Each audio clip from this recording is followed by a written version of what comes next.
Hello, my name is Steve, and I want to welcome you to the Arizona Mining and Minerals Museum. As you learn of our rich mining history, you will see that mining has played a big role in our early statehood. And today, mining is still a vital part of our economy and our everyday lives.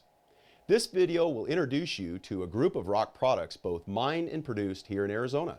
These rock products include aggregates, cement, limestone, concrete, and asphalt. These valuable materials are not only used in roads and buildings, they are also used in agriculture and some surprising products that you use every day. Follow me as we embark on our own special tour of the Arizona rock products industry. There are many aggregate mines in Arizona, but the most important sources of aggregates are the ones located close to where construction projects are taking place. Let's visit with Jim. Jim operates a loader at a local aggregate mine and wants to show us his job. Hello, Jim. Howdy, Steve. It's great to talk with you again. I see that you brought some friends. Let's start where aggregates are being mined and learn about the rock products produced here. Rocks deposited in dry washes or streams are sometimes called alluvial deposits, which is a fancy term for rocks being carried by water.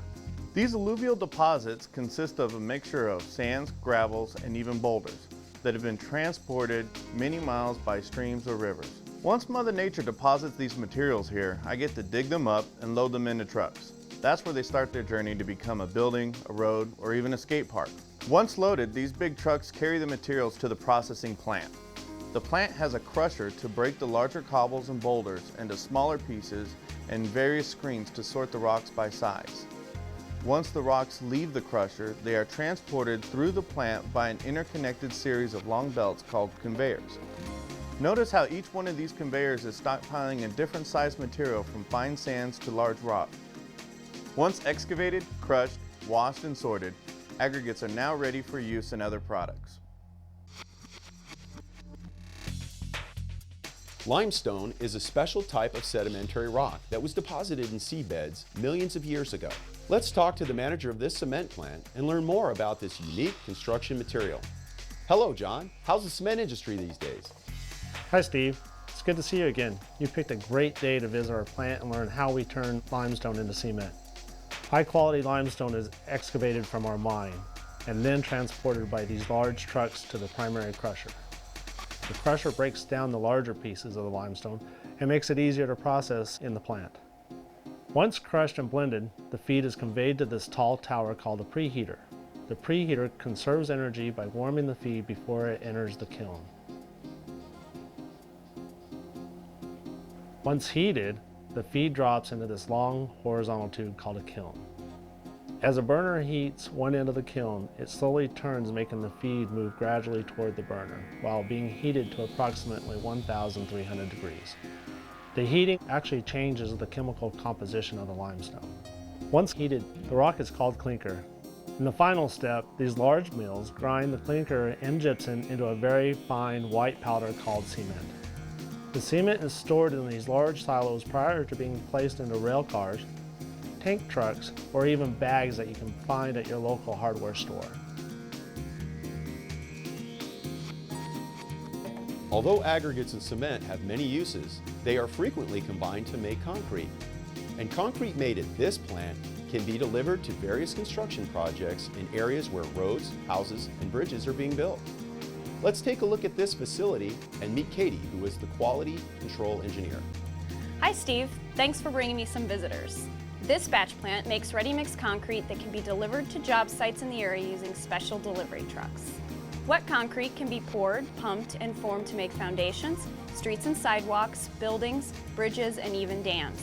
These structures can last hundreds, if not thousands of years. The plant uses sand and aggregate mined at the site and cement that is trucked in from nearby plants. Computers and electronic controls precisely measure the sand, aggregates, water, and cement and places them in the drum of the ready-mix truck. When cement and water interact, they start a chemical reaction that results in extremely hard, strong, and durable material we call concrete. Here's a fun fact. Did you know that the Romans built many buildings using an early form of concrete? Some of these buildings are still standing today. And now I'd like to run you through the asphalt process. Hot mix asphalt is created when aggregates are mixed with liquid asphalt oil. The heated mixture can then be delivered to a job site where it is poured, rolled and compacted to make roads, driveways, and parking lots. Once cooled, the asphalt hardens to make a smooth, strong, and flexible pavement. Similar to ready-mix concrete, the asphalt plant uses sand and aggregates mined at the site.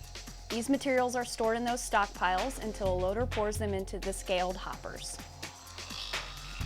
The use of rubberized pavement was pioneered in Arizona and makes pavement more durable and reduces road noise. Here's a fun fact. Approximately 12 million old tires are recycled annually to make rubberized asphalt. On your way home, take a look around you at the various concrete, asphalt, and rock products. They're used everywhere, in homes, schools, shops, even where you play. Think about where these valuable products came from, how they are made, and what your life would be like without them.